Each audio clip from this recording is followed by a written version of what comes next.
Thank you for standing by. My name is Novi, and I will be your conference operator today. At this time, I would like to welcome everyone to the Six Flags Entertainment Corporation 2024 fourth quarter earnings call. All lines have been placed on mute to prevent any background noise.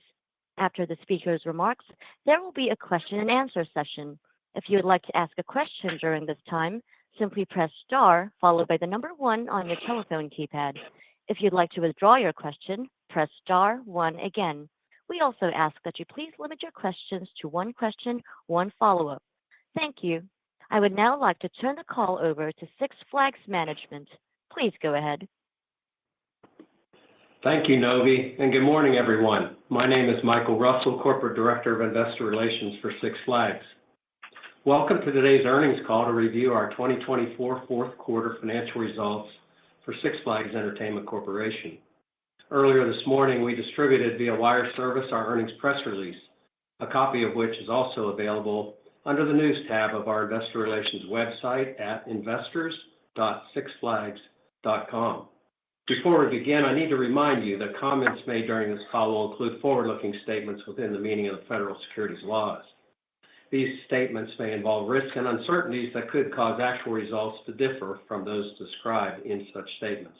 For a more detailed discussion of these risks, you may refer to the company's filings with the SEC.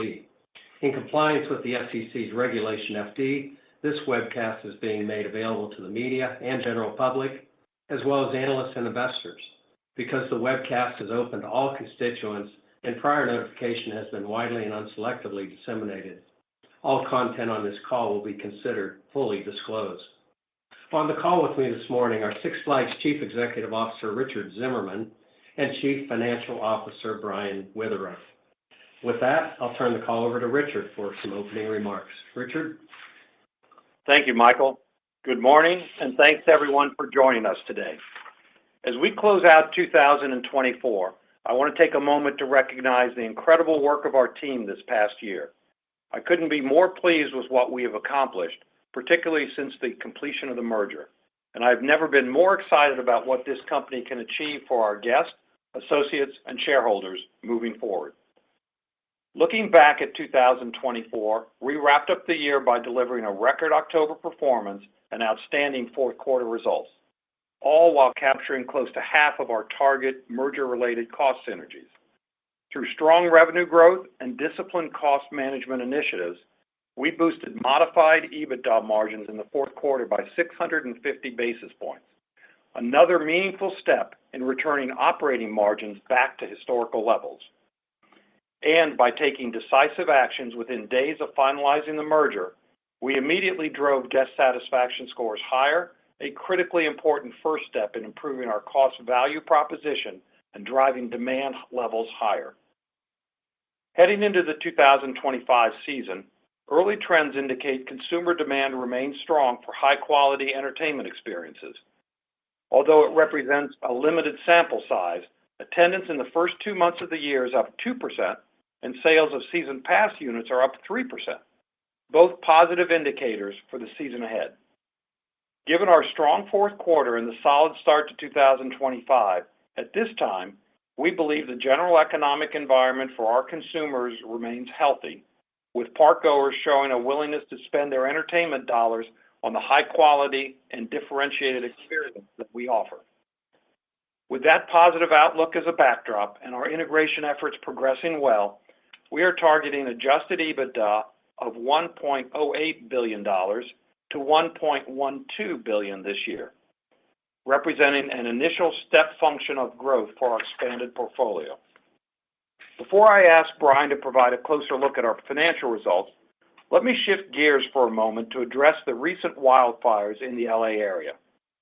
Our immediate concern at the time was for the safety and well-being of our guests, associates, and neighboring communities. We are proud to have supported local first responders who used Magic Mountain's parking areas for staging crews and emergency equipment during critical containment efforts. We are fortunate that neither Knott's Berry Farm nor Magic Mountain was directly affected.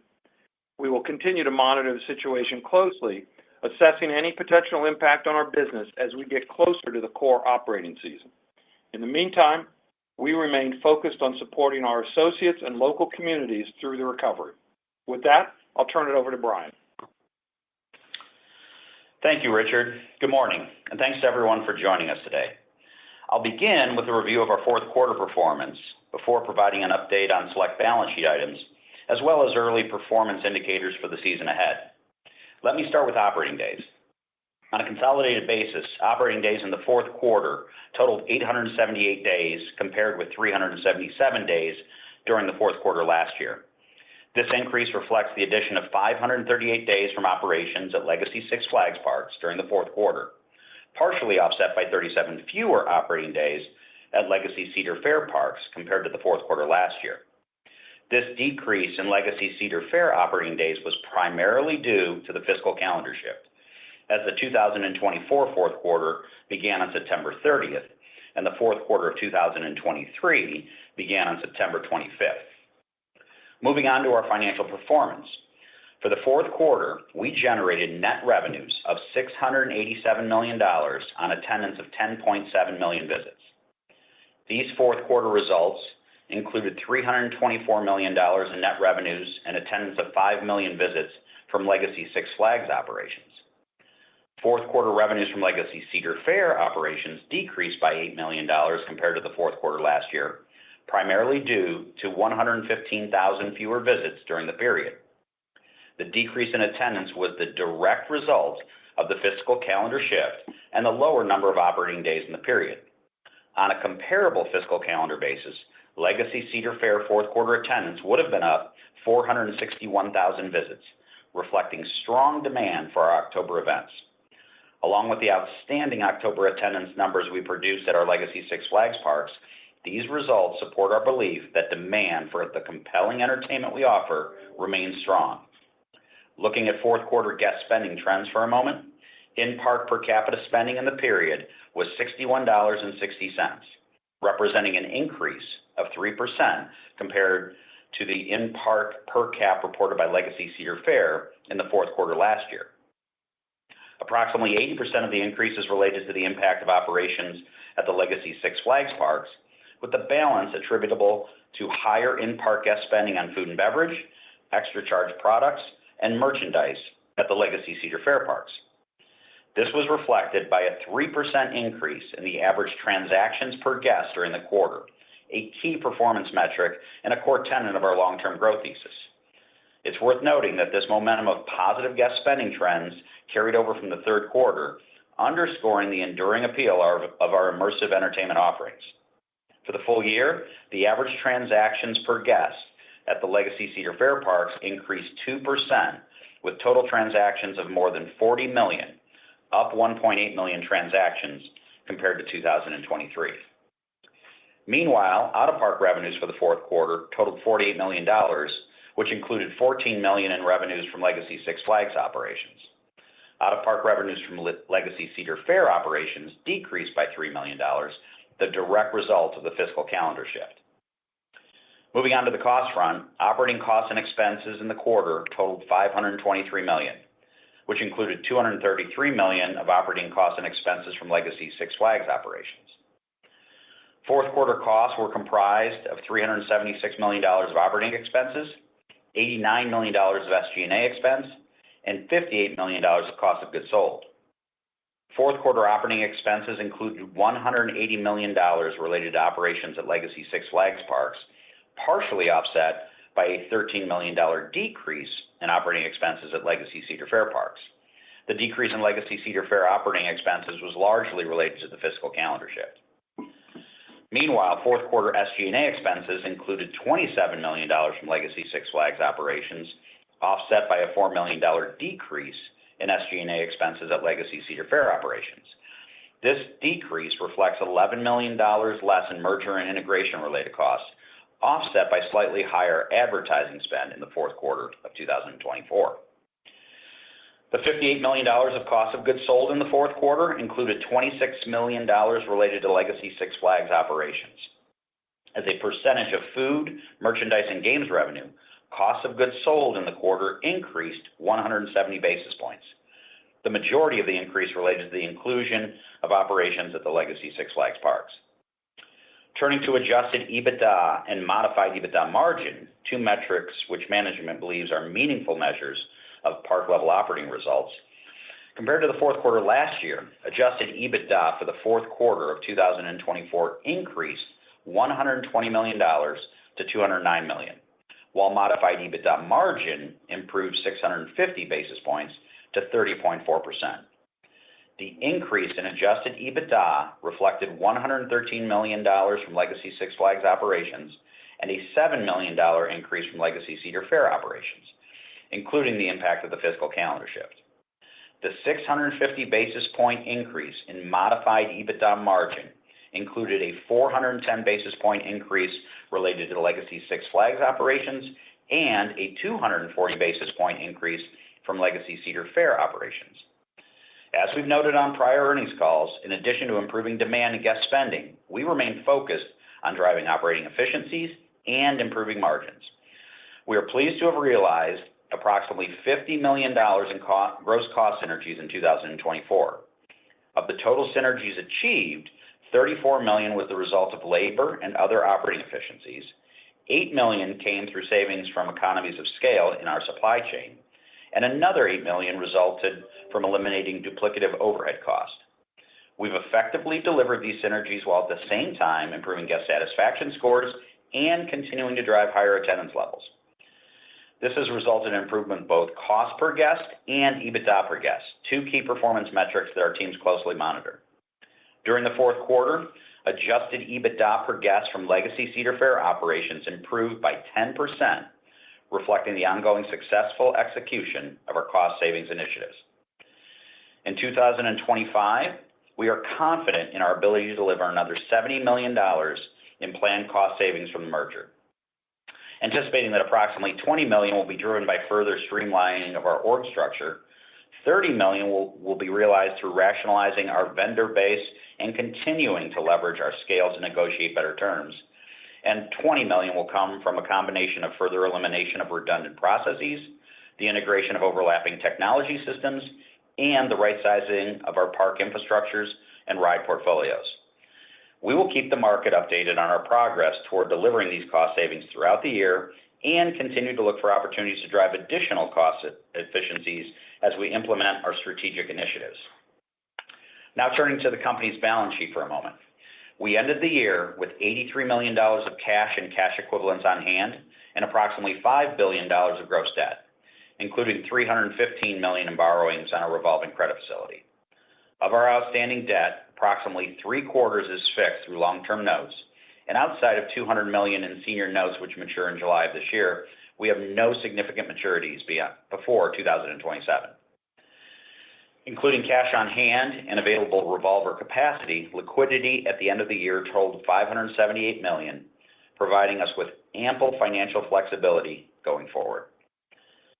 Deferred revenues at the end of the year totaled $308 million, compared with $192 million of deferred revenues at the end of 2023. The $117 million increase includes $123 million of deferred revenues at the Legacy Six Flags parks, offset by a decrease of $6 million at the Legacy Cedar Fair parks.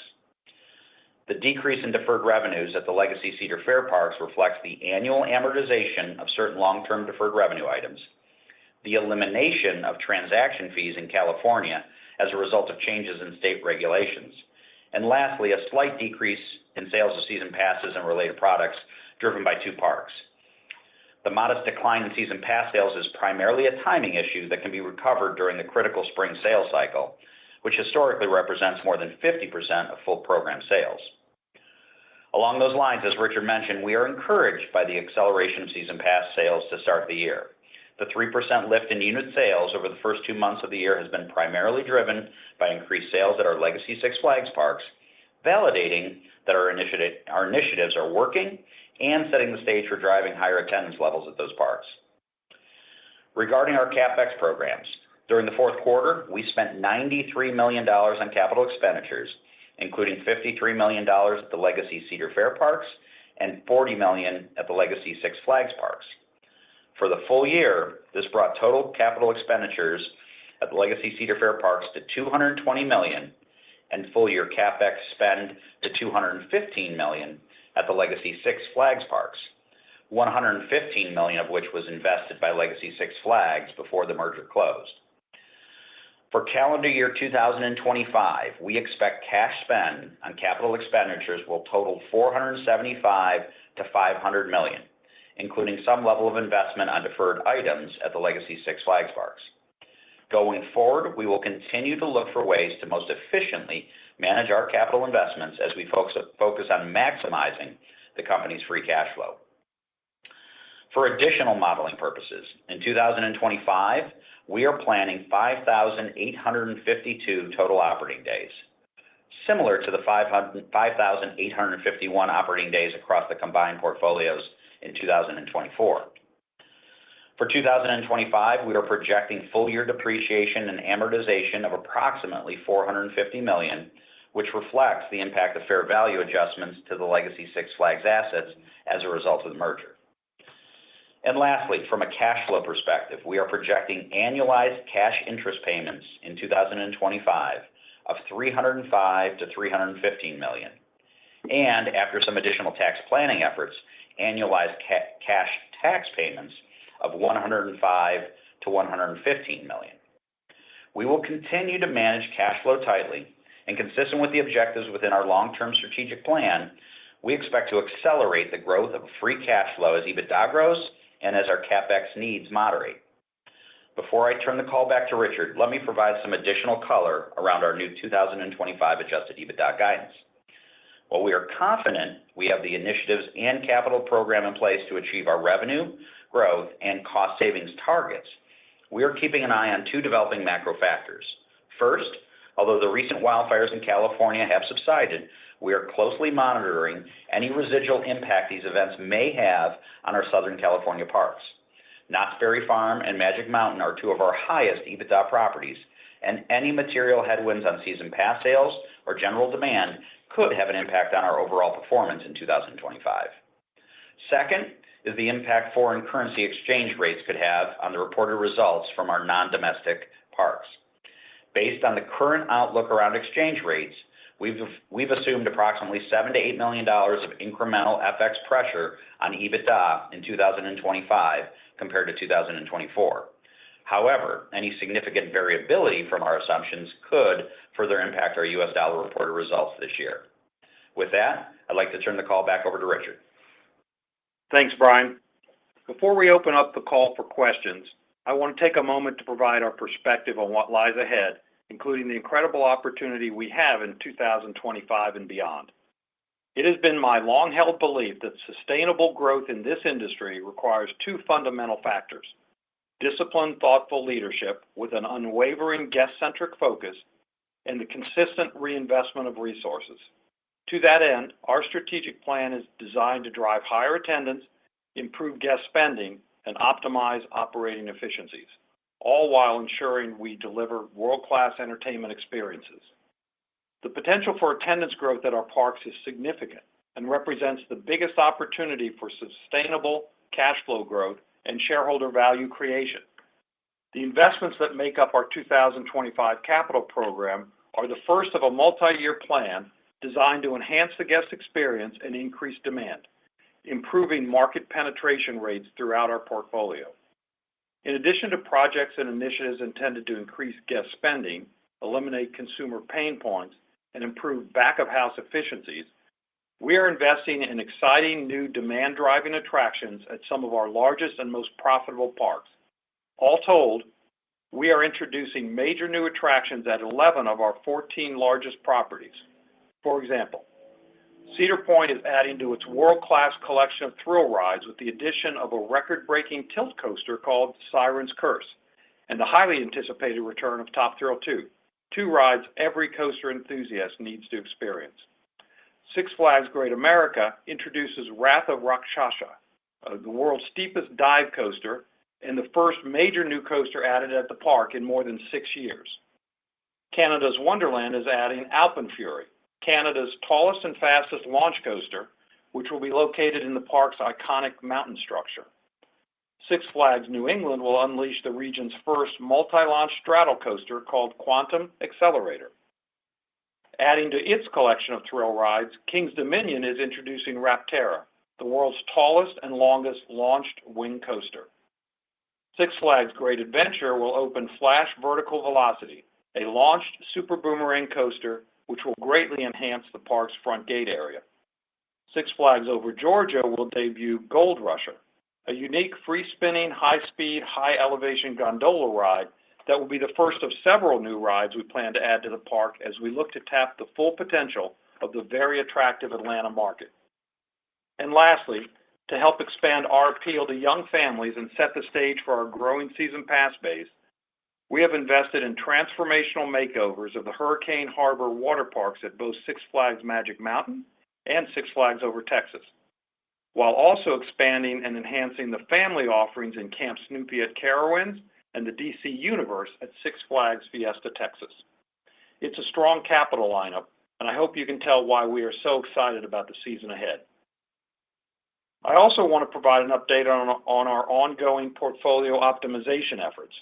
As we noted on our last earnings call, as part of Project Accelerate, we initiated a comprehensive review of our properties, including excess and undeveloped land, with the goal of optimizing our asset base, narrowing management's focus, and reducing risk.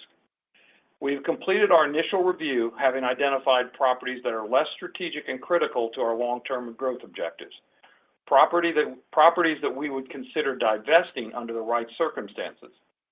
These include some of the smaller non-core parks, as well as excess undeveloped land that isn't critical to future expansion plans.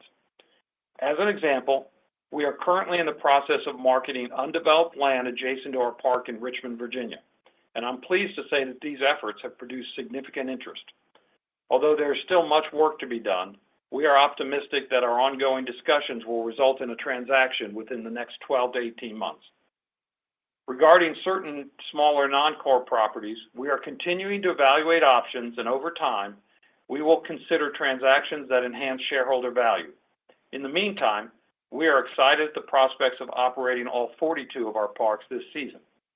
We will continue to pursue initiatives to further enhance the performance of these valuable and unique assets that will not only contribute to our financial results, but also support the local communities in which they operate. Consistent with those efforts, we are taking decisive steps to unlock the full potential of our combined portfolio and increase shareholder value. The positive impact of our initiatives is already evident in better guest satisfaction scores, higher attendance levels, and improving operating margins, all of which reinforce our confidence in delivering on our ultimate goal of driving long-term growth in free cash flow. With momentum at our backs, we have a tremendous opportunity to showcase the resiliency and strength of our business model in 2025. As we head into the peak operating season, we do so with confidence and excitement for what lies ahead. We have the right strategies and team in place, and we see a clear path to success. We are focused on building on the momentum we've established, as well as delivering an outstanding 2025 season for our guests, associates, and shareholders alike. We look forward to sharing more details on our outlook for the season ahead and our long-term strategy at our upcoming Investor Day on May 20th at Cedar Point. This event will provide attendees with an in-depth look at how our strategic initiatives are transforming our operations and enhancing our performance across the combined portfolio. Our Investor Relations Department will be providing additional details about the event in the coming weeks. Before we open up the call for questions, I want to take a moment to express my sincere gratitude to our teams across all 42 parks, as well as our resort properties, for their unwavering dedication and hard work during this pivotal period of transition. Their efforts, whether supporting local first responders during the California wildfires, seamlessly integrating our IT systems, or delivering exceptional service to millions of guests, have been nothing short of extraordinary. Their passion and commitment are the driving forces of our success. Novi, that concludes our prepared remarks. Please open up the line for questions. At this time, I would like to remind everyone, in order to ask a question, press star, then the number 1 on your telephone keypad. We also ask that you please limit your questions to one question, one follow-up. We will pause for just a moment to compile the Q&A roster. Your first question comes from the line of Steve Wieczynski with Stifel. Please go ahead. Yeah. Hey, guys. Good morning. So Richard or Brian, as we think about guidance for this year, just wondering if you could help us, from a high level perspective, kind of, help us think about what's embedded, or what are some of the assumptions that are embedded to get to your guidance range, meaning, how you're thinking about attendance, how you're thinking about per caps. You already gave us some of the metrics around the cost side of things, so I think we're good there. And then just want to be sure that the 55 million attendance target that you laid out for 2027 is still in play at this point. Steve, good morning. Good question. Let me jump in here, and then Brian can comment on some of the specifics. As I think about this year and understanding our need and what we've articulated, driving top-line revenue growth while being as efficient as possible, I step back to my prepared remarks and think about the capital lineup. I think the capital lineup gives us an opportunity to get more, to drive market penetration, which we're focused on. As that shows up during the second and third quarters, our biggest quarters in the back half of the year, I think about getting people to come to the parks more often, and I think about them staying longer. Everything we're doing is trying to tap into making the parks more comfortably crowded. We think more comfortably crowded leads to higher revenue levels, good flow through to EBITDA, and considerable free cash flow growth. Brian? Yeah, just to add on to Richard's comments, Steve, any year we go in and build one of these plans, I would tell you sort of our high-level assumptions are that weather patterns are generally going to be normal. We don't, build in expectations for extreme events. It doesn't mean every day is going to be 82 and sunny either, but that weather patterns are going to be normal. Now, I think that a more diversified portfolio, as we saw over the second half of the year, helps mitigate some of the risk that does come with the macro effects of weather. We've also assumed that there's no meaningful downturn in the broader economic environment or consumer behavior. And as we said on the call, while there are some expected pressures from a decline in FX rates, what we've assumed to this point is that those don't decline significantly from where they currently stand. And then as it relates to, your comment about inflation or cost pressures, we've built a plan that generally offsets a normal level of inflation. So I think the range that we've provided allows for some fluctuation in each one of those things, both up and down, to get to the high end or the low end of the range. Okay, let me. So that was going to be kind of my second question. Let me ask it a little bit differently and see if you give any different color. I'm guessing not, but so it sounds like, okay, to get to the midpoint of that range, weather is essentially normal. There's not a material impact from California. FX kind of stays neutral. Am I kind of thinking about that right? So if we got to the low end of that range, weather probably kicks in. Maybe there's some pressure from California, FX, and then the high end spend patterns are probably a little bit better than what you're expecting. I'm kind of talking out loud here, but is that kind of the way to think about how you get from the low end to the high end? Yeah, I think it's generally accurate. I think consistent with what Richard said, that the real upside and opportunity of the merger has always been the ability to leverage step functions in attendance.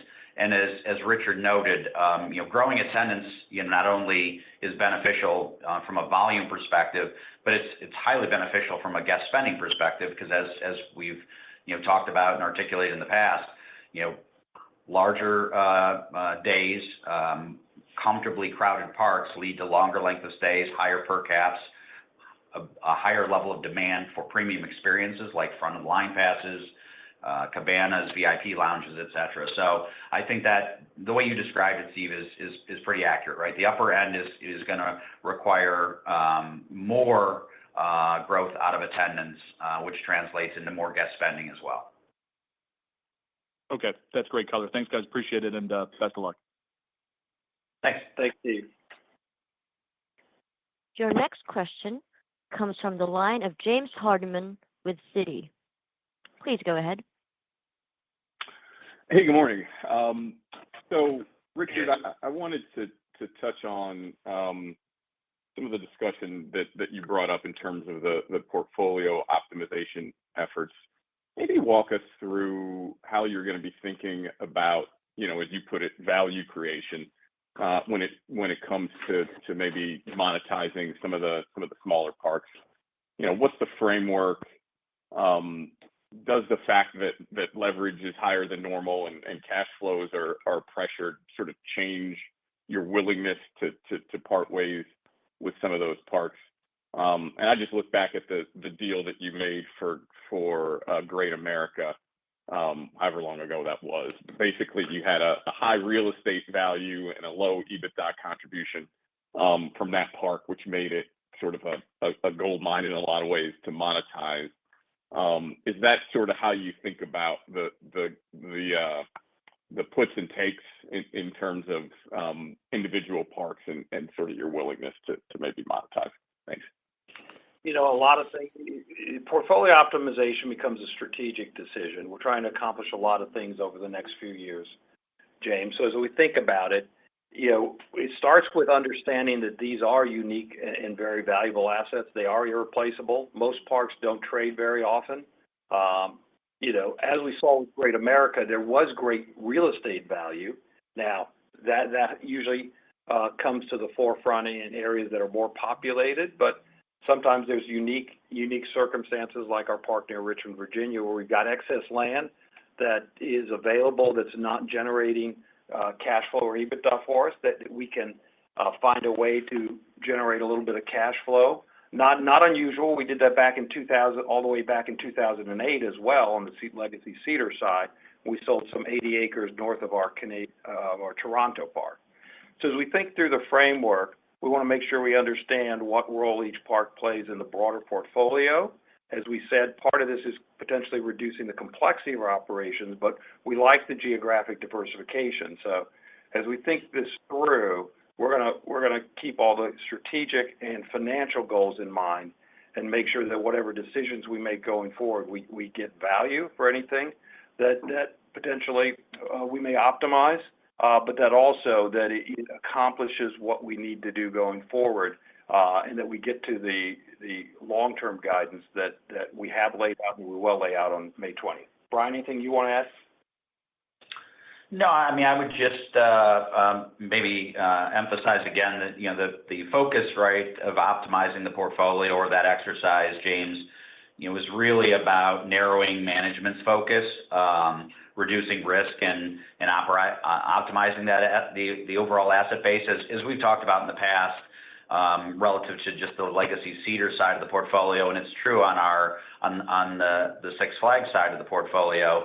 90+% of the EBITDA is generated from a smaller group of parks. It's not spread evenly across the 31 locations of the 42 gates. And so I think as we think about as Richard said, tapping into the growth potential, narrowing our focus to where the opportunities are and the returns are the highest is going to be important. And part of that is also the step you saw us take in terms of the notice to acquire the outside non-controlling interest in the Atlanta park, Six Flags Over Georgia, as that's a very attractive market in our long-term growth thesis. Got it. And then there's been a lot of discussion on the $120 million of cost synergies. Maybe give us an update of the, once upon a time, at least, it was $80 million of revenue synergies that you'd identified. What, if anything, has been realized so far on that front? Has that number moved around at all? How we should be thinking about timing? And then maybe, more specifically, to call out one potential synergy opportunity, the All Passport Pass, I think it's called, early indicators of how popular, you ultimately think that's going to be and what it can contribute. Thanks. Yeah, as it relates, James, to the revenue synergies, I guess 2 points I'd make there. First is you're not closing the merger until mid-2024, put us maybe a year behind on the revenue synergy side, because so much of the opportunity there, ties back to some system integrations, getting on common ticketing platforms, et cetera. unlike cost synergies where we could sort of pick up midstream, at least a good chunk of them, it was a little more challenging on the revenue. So we still are optimistic and confident in those numbers. But what I would say is, I tie it back to an earlier comment. The real opportunity and focus of the merger is the attendance opportunities of the combined portfolio, which represents much more upside than that $80 million revenue synergy number that was discussed in the S4.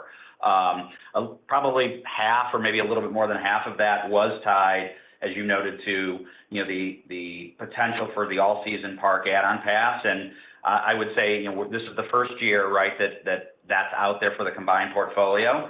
Early adoption has been encouraging, but it's still very early. And so there's a lot more work to be done there.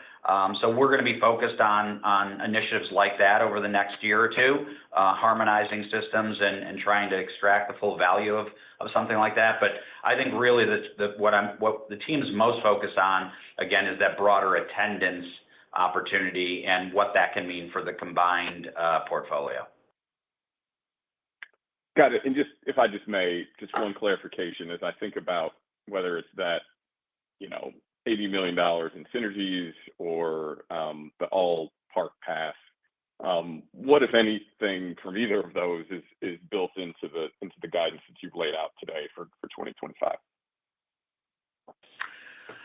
Anything related to the all park passes, the expectation for 25, given that we're still in the process of harmonizing ticketing systems, is very modest. More of the growth is coming from the other initiatives that we began to seed even in the second half of 24, and the capital program that Richard walked through some of the highlights of that. That's more the driver behind the attendance growth that we're expecting in 2025. Got it. Thanks, Brian. Thanks, Richard. Thanks, James. Your next question comes from the line of Matthew Boss with JP Morgan. Please go ahead. Great, thanks. So, Richard, on the top line, could you elaborate on the cadence of attendance that you saw in the fourth quarter versus October, and just relative to 3% attendance in 2024 as a whole? Just help us to think about growth drivers in 25, any puts and takes between volume and per caps. Yeah, when I think about the fourth quarter, again, we got great traction. A little bit choppier on the weather front as we got into November and December. But as Brian said, as we pointed out, the benefit of our now combined portfolios were geographically diversified. So weather has less of an impact on the overall portfolio, more concentrated in different areas. We saw, as we've always seen, good response to our Holiday in the Park events or our Winterfest events, depending on which market you're in. It's a multi-generational appeal, brings a different kind of audience, also helps us support our season pass sales as we go through the winter period. What I'm most encouraged about fourth quarter transition in 25 is the 2% up in attendance early in the first couple of months, as we look at the momentum, and the 3% in season pass sales, particularly as I watch them day by day, which we do. We're starting to see exactly what we'd want to see to see that the momentum is continuing as we go into 25. So as we get into the springtime, start opening up our parks, I think we've got lots of stories to tell in each of our respective markets, things that'll drive the attendance, which, again, we'll keep reiterating. We think is capturing market potential, driving attendance levels higher. That's the real benefit of this merger and where we think the most opportunity is. But as we get into the springtime, I think there's a lot of interest in our parks opening up again, a lot of intrigue with what potentially may be new, and we've got a lot of things we can share with the market as we get into that. So, and I would always say this about our business model. The higher the attendance, that may pressure the admission per cap a little bit, because when we are 55 to 60% season pass, that's how the math works. But the higher the attendance levels, the better the revenue number and the better the EBITDA. The more people we can put on days we're already open, those are higher margin guests, and that's what really drives our performance. Great. And then, Brian, on the cost side, where do you see us today on the multi-year OpEx cost curve as we're thinking about legacy Six Flags? Just thinking operating expense growth relative to revenues multi-year. Yeah, so when we look at the portfolio, and we've been very clear coming into this past year, 2024, before the merger closed. On the Cedar Fair side, we had gotten to the point in our playbook where we had reestablished demand. We had gotten nearly back to pre-pandemic attendance levels, and our focus had turned towards optimizing that cost structure. We took big steps forward, as we mentioned, $50 million of cost synergies in 2024. That was probably general split about 2/3 at our legacy Cedar parks, maybe 1/3 of those synergies at the Six Flags parks. And so there's more work to be done on that front. You can't get it all in one fell swoop, and nor do you want to from a guest service perspective. And so it fits into our target of delivering $70 million of gross cost synergies as we get into 2025. Again, a lot of that, as we talked about, is going to come from the field and optimizing cost structures, leveraging scale. As we think about the Six Flags parks in our portfolio, they've been more efficiently run there. So it will probably, again, skew a little bit more heavily on the Cedar parks, but feel pretty confident with the plan that we have in place. And any pressure on it at this point, Matt, is in our view, is going to be more volume driven, and that'll be a good problem to have, right? If we have some more variable costs in the system because attendance growth is even better than planned, or is at the high end of what we're targeting, that's a type A problem that we'll manage. Great. Best of luck. Thanks, Matt. Your next question comes from the line of Thomas Yeh with Morgan Stanley. Please go ahead.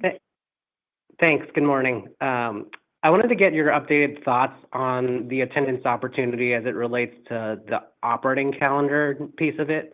You talked about comfortably crowded, but I think previously you also mentioned opportunities to enhance the season pass holder value and add days at the margin that would be EBITDA positive. I think your guide is for a similar number of days versus last year, so just maybe dimensionalizing your puts and takes around the calendar would be helpful. Yeah, in broad strokes, you'll see a few more days being added to the second and the third quarters, and a few less days in the fourth quarter. So we're shifting the days, taking out some lower margin days in the fourth quarter, and establishing a little bit longer hours, but also adding some calendar days in the meat of the summer, where some of the parks were closed early on. Okay, so the balance of that suggests that on a net basis, you're still getting higher value days on a per day basis, it seems. Correct. Okay, understood. And then maybe just an update on season pass pricing. I mean, you rolled out, I think, a different, more consistent method on pricing for the legacy Six Flags footprint. Is the view that on balance, you still want to end up higher on blended pricing for season pass units sold, or is there maybe a focus on just growing the base earlier on? That's our goal in every year. We try and drive the higher volumes, take price in the markets where we can. We always acknowledge that the capital lineups gives us pricing power. But one of the things that, as you evaluate this year over year, there was, if you look at the prior year, there was not the same approach on the legacy Six side. So there'd be a higher price for a period of time, a lower price for a period of time. We're rolling over all those things and really retraining the markets in terms of what the program will be. But again, even as we look at the most recent trends, up 3% in the first 2 months, really encouraged by the sales that are going on broadly across the Six Flags marketplaces and those markets. But as we think about the combined portfolio, I think season pass continues to be the driver of our success. There's so many reasons, particularly in an environment where the consumer has more choices, so many reasons to buy the pass. And we just, as I said earlier, we just want to make sure that we understand people, that there's lots of reasons to come out early, come out often, and stay longer. Appreciate the color. Thank you. Thanks, Tom. Thanks, Thomas. Your next question comes from the line of Chris Woronka with Deutsche Bank. Please go ahead. Hey, guys. Good morning. Thanks for taking the question. Hey, Chris. Hey, morning. So this would be a little bit of a follow-up to the prior question, but do you think it's possible to, to kind of assume or speculate that Six Flags pass holders legacy Six Flags pass holders might just be delaying their buying decision? They know that there's been a change in ownership at the parks, and they maybe want to see what happens when these things open in April. And I don't know if you can remind us of the kind of the mix of what you get after the parks open in terms of pass sales, but just is it reasonable to assume that you might get some uplift from the legacy Six Flags visitors later in the season this year? Well, I think maybe just leveling up for a second, Chris, to your point, in terms of timing, we always like to get off to a fast start, right? Fall, winter sales, it's great to get ahead of the game. And, as we said, we're encouraged by the early momentum we're seeing on the Six side.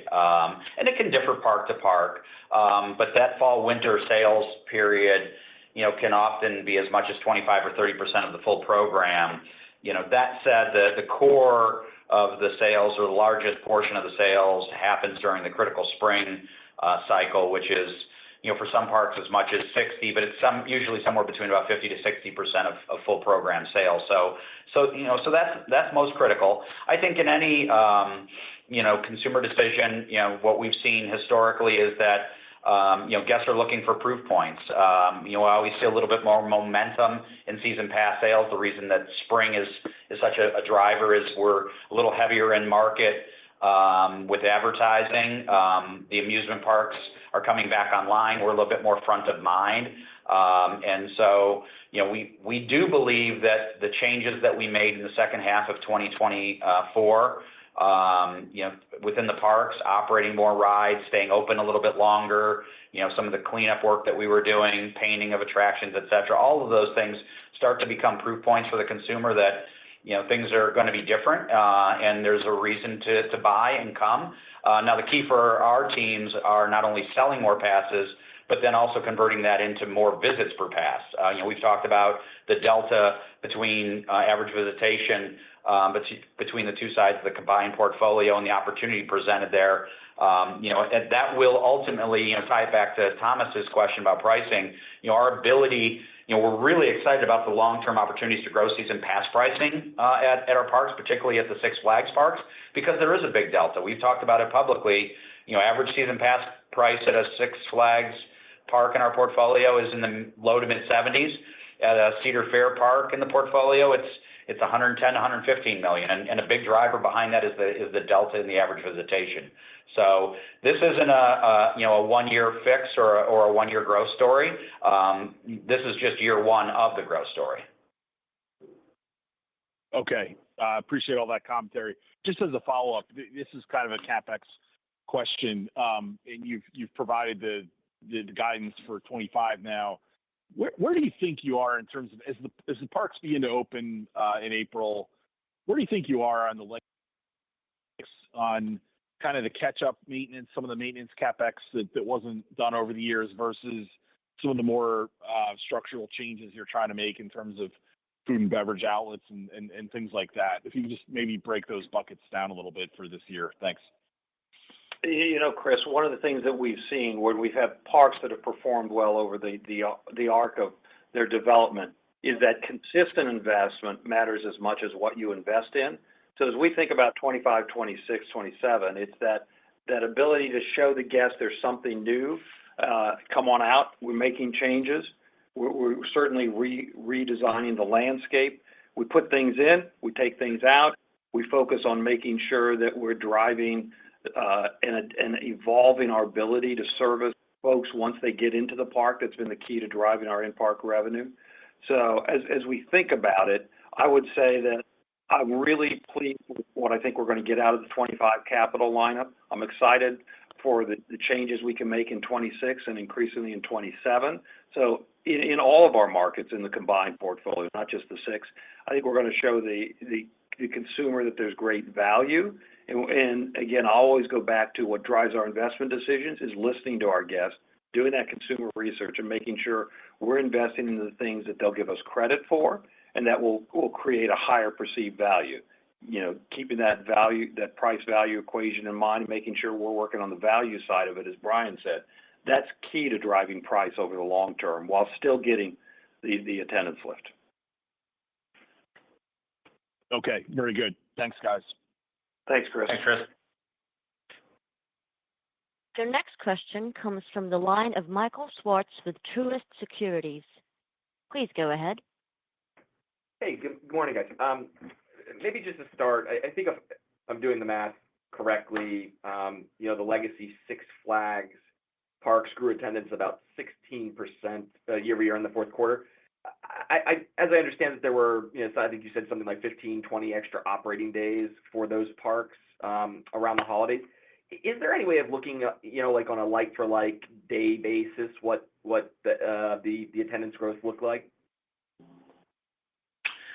Yeah, Mike, it's Brian. On the Six side, there wasn't at those parks in the portfolio, the operating day delta was not the main driver. I think what we would say the core driver of the lift in attendance was, you know, the successful execution of a great plan to invest heavily in and expand the offerings of the Fright Fest event, which was received very well. That was just lifted by the fact that the 5 weeks of October were some great weather across the portfolio, across the country, and all the parks in the portfolio. So, you know, we were very encouraged. Your numbers are pretty close. It was a mid-teens lift there, and like we talked about on the Cedar side, if you normalize the fiscal calendar shift, it was a high single-digit increase. The bar was a little bit lower at our Six Flags parks. 2023 October was disrupted by a lot of inclement weather, particularly on the East Coast, and so our comparisons were favorable weather-wise. That wasn't as much of a headwind at our Cedar legacy parks, so we're really pleased about that high single-digit increase at those parks. Okay, great, thank you. And sticking with, I think per caps may have came in a little softer than what we thought, maybe many in the street thought. Just maybe walk through some of the puts and takes there. Was currency an issue? Was you know, park mix a factor as well? Yeah, it always comes down to, I think, some of those things, right, Mike, which is, you know, park mix and the performance can play into it. I will say, you know, admissions, anytime you see that kind of lift, and Richard alluded to this earlier, you know, when attendance is up that strongly, you know, near double digits or in the case of the Six parks in a month like October, you know, mid-teens, a lot of that's coming from lower admission per cap channels. That's I don't mean to say that in a bad way. It's season pass. It's you know, it's maybe more groups. It's great attendance and revenue to have, but it does put pressure on admissions per cap. So we saw a little bit of admissions per cap pressure, but as we said, we saw in-park spend for a lot of the reasons that we articulated earlier on the call increasing, right? The parks being a bit more crowded, people stay a little bit longer, they spend more when they stay longer, they buy the premium experiences, and so all of that worked in our favor. We did see a little bit of headwinds around FX in both Canada and Mexico, and you know, that's consistent with what, you know, our prepared remarks, you know, my comment during that part of the call where, you know, we know where we ended the year in terms of exchange rates. There's erosion from where we began the year. Now, hopefully that's stabilized, but we'll see how it goes as we roll into 2025. Okay, great. Thanks, Brian. Your next question comes from the line of David Katz with Jefferies. Please go ahead. Thank you. Hi, good morning, everybody. Thanks for taking my questions. Two quick ones. I know you talked about some of these items, but I'd love a little more perspective on, you know, where you are so far with respect to technology and, you know, your ability to sort of capture data and you know, put that to productive use. And then my second, one for Brian is just going back to the guidance, which does not include any weather events. And this is a question for sort of so much of our coverage. Is there not, a new normal that includes some abnormalities? And just wondering how you thought about that. And zero snarkiness intended in that portion of the question. Thanks. Let me take the first one. I'll let Brian take the second one. Thanks, David.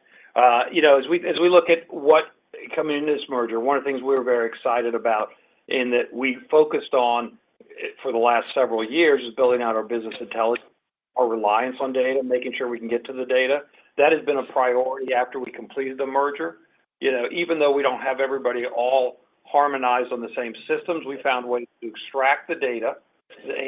And in our weekly business performance meeting that we hold every week on midweek, make sure we're evaluating the same type of data and the same data across all of the combined portfolio. So that's been a priority for us.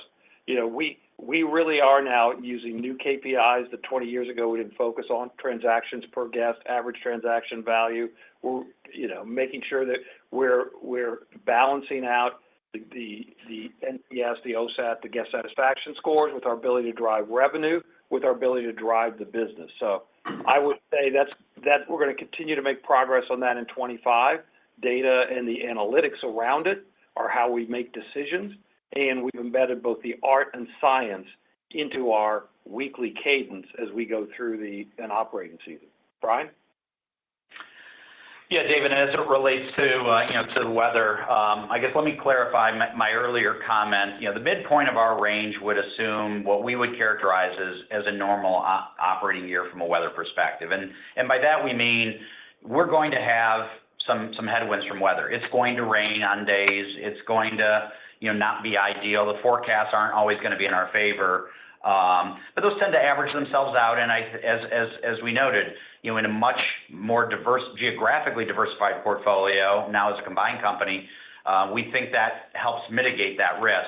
What we haven't tried to do is be any smarter than we can be and predict when a hurricane is going to hit and which market it's going to hit. We know those things tend to happen to the extent that they're ahead of historical sort of trends. That pushes you towards the lower end of the range. To the extent that we get better weather, like we saw in October, right? I mean, the record October performance is one where our weather backdrop was outstanding. And so from that perspective, the upside comes into play. So that's how we think about weather. And I think the last thing I guess I would say on that front, David, is why we're so focused on things like growing season pass sales, group bookings, hotel reservations. Those are all natural weather hedges when it comes to visitation. Both really helpful. Thank you. Thanks, David. Your next question comes from the line of Lizzie Dove with Goldman Sachs. Please go ahead. Hi there. Thanks for taking the question. And sorry if I missed this, my line dropped for a second. But just on the first quarter, just thinking about like the calendar shift impacts, whether that's from, Easter, leap year, any operating day aspect, when New Year's Day fell and things like that. Just trying to think of, I know there's been a lot of calendar shifts over the past year that have kind of muddied the waters a bit, just what we should kind of bear in mind for the first quarter. Yeah, Lizzie, it's Brian. So I guess what I can say at the top is I'm very excited to say that we don't have any fiscal quarter calendar comparability issues like we had this past year. So hopefully that's going to make life a little bit easier as we go through. That said, in any calendar year, there's always some shifts. Easter is going to fall later this year, shifting from Q1 to Q2. Just at a high level, I would say that later timing historically has benefited us with maybe as you get a little bit deeper into the calendar, weather volatility starts to lessen a little bit. Early Easter is always a little bit more challenging from a weather perspective, particularly at a handful of the parks that aren't located in markets like California or Texas. That said, I don't want to put too much emphasis on, the timing of Easter because it's a fraction of our full portfolio of parks that are in operations. So it's not a huge difference. By the time we announce first quarter numbers, we should be in a position, to provide guidance or provide an update on where results are through April, which will hopefully wash out any of those timing issues. As we look at the balance of the year, we're going to have similar, at least the plan is to have a similar number of operating days. We're going to focus adding days, more valuable times of the year and taking days out at higher risk, less valuable times of the year. But from a quarterly comparison, I think you're going to see, less noise than you did this past year because the fiscal calendar is lining up. Got it. That's helpful. And just to go back to the per cap side of things, again, just thinking about like the legacy Six Flags, I think based on what you've said, $324 million of revenue, 5 million attendees, it's like total revenue per cap down 5.5%. You said in-park was up. So I think that would imply admissions per cap was down, somewhere in the high single-digit range, if I'm thinking about that correctly.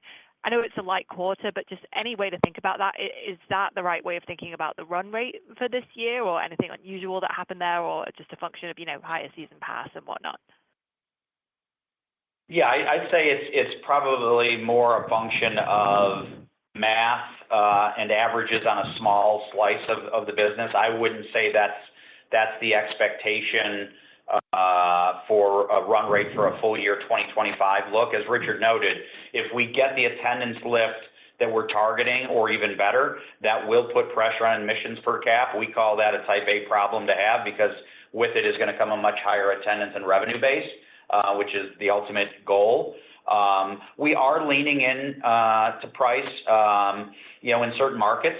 The beauty about being a house of brands, company, we don't have to price the same way in every market, and our strategies and approaches can vary park by park. Always informed, as Richard said, by the guest feedback we're getting, by the broader economic backdrops in each of our markets. As we look to 2025, we are been very clear. It's a volume focus, drive season pass sales, increase group bookings, et cetera. And so, when we typically look for or run the volume playbook, we're a little less aggressive on pricing, but that doesn't mean we don't take pricing. And so I think what we'd like to see is low to mid single digit increases in pricing in most of our markets. But to point about mix, that will impact where that ultimately lands, both mix of channel and also mix of park performance. That's helpful. Thank you. Thanks, Lizzie. Thanks, Lizzie. Our final question comes from the line of Ian Zaffino with Oppenheimer. Please go ahead. Hey, good morning. This is Isaac Sellison on for Ian. Thanks for taking all the questions. I just had one here on attendance trends for first 2 months here. Is there any way to quantify or understand the impact of the California wildfires on Knott's or Magic Mountain? And would growth potentially have been higher than the 2%? Thanks. Thanks for the question. I'll just say, listen, we only closed Magic Mountain one day for high winds. We're monitoring and certainly have seen the trends there. What I'm encouraged by is what I've seen out of that market over the last several days, and we watch it daily as well as weekly. So I think in any small slice, yes, if you get better weather, don't have these anomalous events, you're gonna have higher percentage growth than what you see. But all in all, I feel really pleased with how we're starting out in all our markets right now with the momentum we've got in 25. So I'll just keep my comments to the broader portfolio. Okay, understood. Thanks very much, guys. Thanks, Isaac. I will now turn the call back over to Richard Zimmerman for closing remarks. Thank you, everyone, for joining us on today's call. We look forward to your continued support and interest in our company. Brian, Michael, and I look forward to seeing many of you in person at our Investor Day in May or an investor conference later this year. Michael? Thanks, Richard. Feel free to contact our Investor Relations Department at 419-627-2233. Our next earnings call will be in early May with the release of our first quarter results. That's the end of our call today. Thanks for joining us. Ladies and gentlemen, that concludes today's call. Thank you all for joining. You may now disconnect.